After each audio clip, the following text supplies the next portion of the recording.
ईद के दिन पूरी दुनिया के लिए एक बड़ी खुशखबरी है। सिर्फ 22 दिनों के युद्ध में ईरान ने 3 देशों को लगभग आजाद करा लिया है। जी हां, आप बिल्कुल ठीक सुन रहे हैं, आपको कानों पर भरोसा नहीं होगा। इराक अब अमेरिका से पूरी तरह आजाद हो गया है। आज इराक में जो अमेरिका का सबसे बड़ा सैनिक अड्डा था, बड़ा सैनिक ठिकाना था, उसको ईरान ने अपने मिसाइल से नेस्तनाबूद कर दिया है। मतलब साफ है कि अब इराक में एक भी अमेरिका का सैनिक अड्डा नहीं बच गया है। और इसीलिए इराक मिलिशिया जो है वो लगातार ईरान के साथ लड़ रहा था और इराक अब पूरी तरह से आजाद हो गया है। दूसरा देश फिलिस्तीन, अब लगभग वहां से इजरायली सैनिक बाहर आ गए हैं। लगातार हमास के हमले वो झेल नहीं रहे थे और वो पूरी तरह से अब आजादी की ओर अग्रसर हैं। तीसरा देश लेबनान, पिछले युद्ध में इजराइल ने जमकर बमबारी की थी और अब लेबनान भी अपने आजादी की ओर अग्रसर है और लेबनान का लड़ाका हिजबुल्ला इजराइल के लिए नया मुसीबत बन गया है। चौथा देश सीरिया हो सकता है जो अब अमेरिका से आजाद हो जाए। तो सोचिए, पिछले 20 दिनों के युद्ध में अमेरिका ने कम से कम 4 देश गंवा दिए हैं। इजराइल और अमेरिका का यहां सैनिक अड्डा हुआ करता था, इन देशों पर दबदबा था। यह तो सिर्फ 20 दिनों में हुआ है। वैसे याद कीजिए, खामनेई ने कहा था शहादत से पहले पिछले युद्ध में कि अगर अब दोबारा हम पर हमला हुआ तो इजराइल नक्शे से गायब होगा और हम फिलिस्तीन की आजादी मुकम्मल कराएंगे, और वो वादा पूरा हुआ है। 3 देश तो कम से कम पूरी तरह से इजराइल और अमेरिका से आजाद हो गया है। कहां इजराइल का सपना था ग्रेटर इजराइल का, जिसमें तुर्की का भी नंबर आएगा, इराक का नंबर था, सीरिया का नंबर था, ये तमाम देशों को मिलाकर फिलिस्तीन था। ग्रेटर इजराइल बनाने का सपना था डोनाल्ड ट्रंप का, और वो सब चकनाचूर हो गया है। आपको जानकर हैरानी होगी कि एक आइलैंड है प्रशांत महासागर में, वहां पर ग्रेसिया पर ईरान ने अपने मिसाइल दागे हैं जिसकी रेंज लगभग 4000 किलोमीटर है। इसका मतलब है कि ईरान के पास अभी बहुत कुछ है जिसका बाहर आना बाकी है। पहली बात तो यह है कि ईरान के पास लगभग 2.5 लाख मिसाइल है जो उसने पहले दावा किया था। साथ ही उसके पास 500 से 400 ड्रोन बनाने की रोज की क्षमता है। वहीं ईरान ने अभी भी मिसाइल बनाना जारी रखा है और डोनाल्ड ट्रंप की भाषा सुबह में कुछ, शाम में कुछ और रात को कुछ और होती है। पहले डोनाल्ड ट्रंप ने कहा कि ईरान पर हमने कब्जा कर लिया है, उसका एयरफोर्स, नेवी सब खत्म हो गया है। अब डोनाल्ड ट्रंप ने दोपहर में कहा कि ईरान के किस नेता से बात करें, हमने सबको मार डाला है, जबकि सबको पता है कि ईरान के प्रमुख खामनेई के बेटे को बना दिया गया है। साथ ही ईरान का जो राष्ट्रपति है वो लगातार सड़कों पर घूम रहा है और वो दुनिया भर के चैनलों को इंटरव्यू दे रहा है। साथ ही ईरान का जो विदेश मंत्री है अरागची, उसने दुनिया भर के लिए, चाहे पजेश्किन हो या अरागची हो, इन सब को दुनिया जान रही है। ट्रंप को न वहां के सैनिक प्रमुख दिख रहे हैं, न राष्ट्रपति दिख रहे हैं, न विदेश मंत्री दिख रहे हैं, किससे बात करें। दरअसल ये झूठ छुपाने की पूरी प्लानिंग है। लेकिन सवाल है कि आप झूठ छुपाएंगे कब तक। सच्चाई यह है कि दुनिया में सबसे ज्यादा मिसाइल सब ईरान के पास है और नेटो देशों ने खुद कहा है कि अमेरिका को देने के लिए अब हमारे पास बम नहीं है, बारूद नहीं है। आज फिर से F-16, इजराइल F-16 से हमला करता है। आज फिर से तीसरा F-16 जो है वो ईरान ने मार गिराया है। मतलब मान के चलिए कि 20 से ज्यादा फाइटर प्लेन जो है ईरान ने अब तक अमेरिका के मार गिराए हैं, ये जेट गिरा दिए हैं। याद कीजिए जब अमेरिका कहता था कि 14 जेट गिरे ऑपरेशन सिंदूर में, ठीक यही हालत अमेरिका की है। पता नहीं ट्रंप किसके लिए कह रहा था, लेकिन अब ये साफ है कि हमें तो पता है कि वो पाकिस्तान के जेट गिरे थे, भारत के नहीं गिरे थे। लेकिन वो लगातार इस तरह की बातें बोलता था ट्रंप। लेकिन ये सच्चाई है कि अब अमेरिका और इजराइल के लगभग 20 जेट गिरे हैं, जिसमें F-16 भी है और F-35 भी है, जिसको अब तक अभेद किला माना जाता था। और ये सब युद्ध के 22 दिन में हुए हैं। और सोचिए, अमेरिका अब गिदर भभकी दे रहा है। अब इंग्लैंड भी हो सकता है कि अपना एयरबेस ईरान को न दे। तो यह बड़ी खुशखबरी, और ईरान अपने हर वादे पर मुकम्मल अमली जामा पहना रहा है। रही बात तेल की, तो खुद अमेरिका ने माना है कि ईरान अपने आप को 10 साल में बना लेगा। लेकिन अमेरिका की क्या हालत है वो आप सोच के घबरा जाएंगे। खाड़ी देशों, लगभग 10 देशों से अमेरिका का बिजनेस चौपट हो गया है। कतर का तो अब पूछिए मत। कतर ने अमेरिका को लगातार जगह दी थी, कतर अब सड़क पर आ गया है। वो कतर जो अमेरिका का और यूरोप का प्रोपेगेंडा देश बन गया था। दुबई को भी साफ कहा गया है कि आप अमेरिका के सैनिक अड्डों को अगर बचाएंगे और हम पर हमला करने के लिए जगह देंगे तो हम आप पर हमला करेंगे। दरअसल ईरान के पास खोने के लिए कुछ नहीं है। 45 साल से जो उसने तैयारी की है उसका वो मुजाहरा कर रहा है, दिखा रहा है। 45 साल में ईरान ने 2 ही काम किए हैं। उसने दुनिया भर में अपना अड्डा नहीं बनाया है, उसने सिर्फ और सिर्फ अपने लोगों को पढ़ाया, विज्ञान की तरफ ले गया, फिजिक्स पढ़ाया, महिलाओं को वैज्ञानिक बनाया, और पीएचडी से कम की पढ़ाई को ईरान खराब मानता है।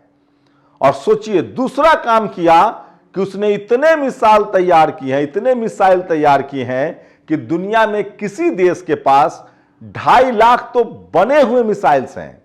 उसके बाद युद्ध के बाद, जब पिछले 6 महीने पिछले युद्ध के समय ईरान को पता चल गया था, खामनेई ने तब भी कहा था कि अगर हम इजराइल को छोड़ देंगे तो वो फिर पलटवार करेगा। लेकिन ईरान अपनी तैयारी में लग चुका था।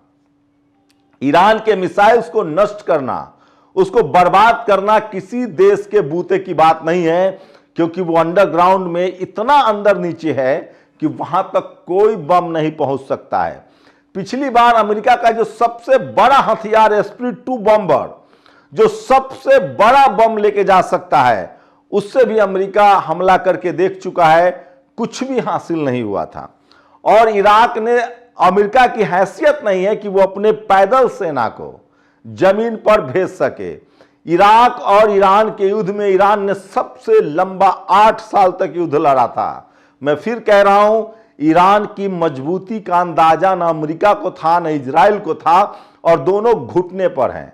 इजराइल तो अब बात करने के लिहाज से भी नहीं बचा रह गया है। उसकी राजधानी तेल अवीव तो पूछिए हिजबुल्लाह जला रहा है, ईरान तो छोड़ दीजिए। ईरान की मिसाइलें तो अब सीधे सीधे खाड़ी देश और उसकी नजर अब यूरोप की तरफ है। हिजबुल्लाह ने मोर्चा संभाल लिया है, और वो जो हमला कर रहा है ईरान पर, उससे इजराइल नहीं बच पा रहा है। तो ईरान के तरफ से हिजबुल्लाह जो हमला कर रहा है इजराइल पर, वो संभाल नहीं पा रहा है। वही दूसरी तरफ फिलिस्तीन में जो ग्राउंड जीरो पर सेना है, खासकर इजराइल की जो सेना है, उसके दिन फिर से बदल गए हैं। उन पर आफत का पहाड़ टूट रहा है। मर्केबा टैंक, जिसको दुनिया का सबसे टॉप क्लास का टैंक कहा जाता है, जिसमें बैठकर वो फिलिस्तीन पर कब्जा करना चाहते थे, उस मर्केबा टैंक को भी लगभग तबाह कर दिया गया। आप कल्पना भी नहीं कर सकते हैं। रोज 8 से 10 मर्केबा टैंक गिराए जा रहे हैं, तबाह किए जा रहे हैं, और इजरायली फौज भाग रहे हैं। तो आप सोचिए, इजराइल पर तो अब लेबनान भारी पड़ रहा है, हिजबुल्लाह भारी पड़ रहा है। इजराइल के फौज पर आपको बता दें कि हमास भारी पड़ रहा है, और ईरान अब सीधे सीधे बड़े मोर्चे की तैयारी में है। वही समुद्र में हुती ने मोर्चा संभाल लिया है। अमेरिका कह रहा है कि जिनको जिनको तेल खरीदना है वो ईरान से तेल खरीद सकते हैं, 30 दिन का परमिशन है। ईरान कह रहा है कि तुम होते कौन हो। ईरान ने साफ कहा है कि हमारे पास जितना तेल है, हमारी चिंता मत कीजिए, हम उन्हीं देशों को सपोर्ट करेंगे, उन्हीं देशों को तेल देंगे जो देश अमेरिका और इजराइल के साथ नहीं खड़े हैं। और इसमें बड़ा मसला भी है, जापान में बड़ा प्रदर्शन हो रहा है। कहा जा रहा है कि हम अमेरिका के पिछलग्गू नहीं हैं। यूरोप के देशों ने तो पहले ही मना कर दिया है। भारत और ईरान की दोस्ती देखिए, ईरान ने कहा है कि हम एक अलग से रास्ता बनाएंगे, और भारत के जो 22 जहाज, जिसमें एलपीजी, एलएनजी और क्रूड ऑयल है, उसको भारत पहुंचाएंगे। लेकिन दुनिया भर में तेल की कीमत बढ़ रही है। सोचिए, अब जो तेल $65 प्रति बैरल था, वो 120 नहीं 150 के आसपास पहुंच गया है। 180 के आसपास पहुंच गया है और इस युद्ध में रूस और चीन जो है वो मालामाल हो रहा है। यह भी बात सही है कि युद्ध जितना लंबा चलेगा दुनिया की मुश्किलें उतनी बढ़ेंगी, यूरोप की मुश्किलें बढ़ेंगी। इसलिए एक रास्ता जरूर ईरान को तय करना चाहिए कि दुनिया के तमाम देशों को तेल मिलता रहे, लेकिन ईरान ने यह जरूर तय किया है कि जो अमेरिका को एयरबेस देगा, सवाल है कि खाड़ी देशों को तेल बेचने की अनुमति ईरान कैसे दे। वो उसी पैसे से अमेरिका से वो हथियार खरीद रहे हैं, अमेरिका को मालामाल कर रहे हैं। तो ईरान की साफ नीति है कि हम डूबेंगे तो आपको भी ले डूबेंगे, अगर हमारी संप्रभुता जाएगी तो हम आपको भी तहस नहस कर देंगे। और 2.5 लाख मिसाइल जो अमेरिका के पास है वो खाड़ी देशों के लिए और यूरोप को बर्बाद करने के लिए काफी है। सवाल है कि एक देश पर जिसकी संप्रभुता खतरे में है, जिसकी सुरक्षा खतरे में है, जिसकी अपना देश खतरे में, वो दूसरे की चिंता कैसे करेगा। ईरान क्या कह रहा है कि देश हमारा, तेल हमारा, कुआं हमारा, हम तय करेंगे कि उसको बेचे। सवाल है कि अमेरिका लोकतंत्र के लिए तो नहीं लड़ रहा है। क्या वेनेजुएला में लोकतंत्र लाया गया? और अमेरिका लोकतंत्र का ठेकेदार कैसे हो सकता है? आप भारतीय हैं तो आप सोचिए, अमेरिका ने हमारे लोगों को हथकड़ी लगा के भेजा, अमेरिका ने हमारे लोगों को हथकड़ी लगा के भेजा। अमेरिका ऑपरेशन सिंदूर में अनाप शनाप बयान देता रहा। अमेरिका ने बिरयानी खिलाया पाकिस्तान के उस एहसान फरामोश सैनिक प्रमुख को। आप सोचिए अमेरिका कब हमारे साथ था। अमेरिका ने जबरदस्ती 50% टैरिफ लगाया। अमेरिका ने कहा कि $500 बिलियन का हमसे निर्यात करोगे। क्यों? सवाल यह है कि जहां से हमें सस्ता तेल मिलेगा हम वहां क्यों नहीं जाएंगे। अमेरिका का दबदबा अब खत्म हो गया। अमेरिका के पास कुछ नहीं बचा है। उसके पास महंगे हथियार हैं, बेगर काम के हथियार हैं, और उसका अब कोई वर्चस्व नहीं है दुनिया पर। और मैं फिर कह रहा हूं, भारत एक संप्रभुता संपन्न देश है। इसलिए अगर दोस्ती के लिहाज से बात करें तो भारत को तेल और गैस ईरान से सस्ता मिल रहा है। साथ ही हम वहां निर्यात करते हैं, बासमती चावल हम भेजते हैं। सोचिए, बासमती चावल भारत का जाता है, मखाना भारत का जाता है। और भारत से ईरान के रिश्ते हमेशा अच्छे रहे, मिडिल ईस्ट के रिश्ते भी हमारे अच्छे रहे। लेकिन सवाल है कि अमेरिका से हमें क्या मिलना है। वो सिर्फ हमें निर्यात करना चाहता है, हमें सामान बेचना चाहता है, आयात करना नहीं चाहता है। इसलिए दुनिया भर के देश जो है अमेरिका से छुटकारा चाहते हैं। स्पेन छुटकारा चाहता है, ब्राजील छुटकारा चाहता है। अमेरिका की साख को बट्टा लग चुका है। अब अमेरिका को कोई विश्वगुरु नहीं मानेगा, यह तो तय है। और उसके हथियार अब कोई नहीं खरीदेगा, क्योंकि उसके हथियार ईरान के मिसाइल्स के सामने नहीं टिक पा रहे हैं। उसके सारे फाइटर प्लेन गिराए जा रहे हैं। तो सोचिए, 22 दिनों के युद्ध में ईरान ने लगभग 4 देशों को आजाद करा लिया है। तो अमेरिका अब कहां टिक रहा है आप अंदाजा लगा सकते हैं। खाड़ी देशों से अमेरिका का बोरिया बिस्तर बिल्कुल बंध गया है। आप अपनी राय जरूर लिखिए। शुक्रिया। नेशनल दस्तक की आपसे गुजारिश है कि अगर इसको बचाना चाहते हैं तो नेशनल दस्तक को सब्सक्राइब करने के लिए रेड कलर के सब्सक्राइब बटन को दबाएं, फिर बेल आइकन की घंटी दबाएं। नेशनल दस्तक को बचाने के लिए बहुत जरूरी है कि हर खबर को शेयर करें, लाइक करें, कमेंट जरूर करें।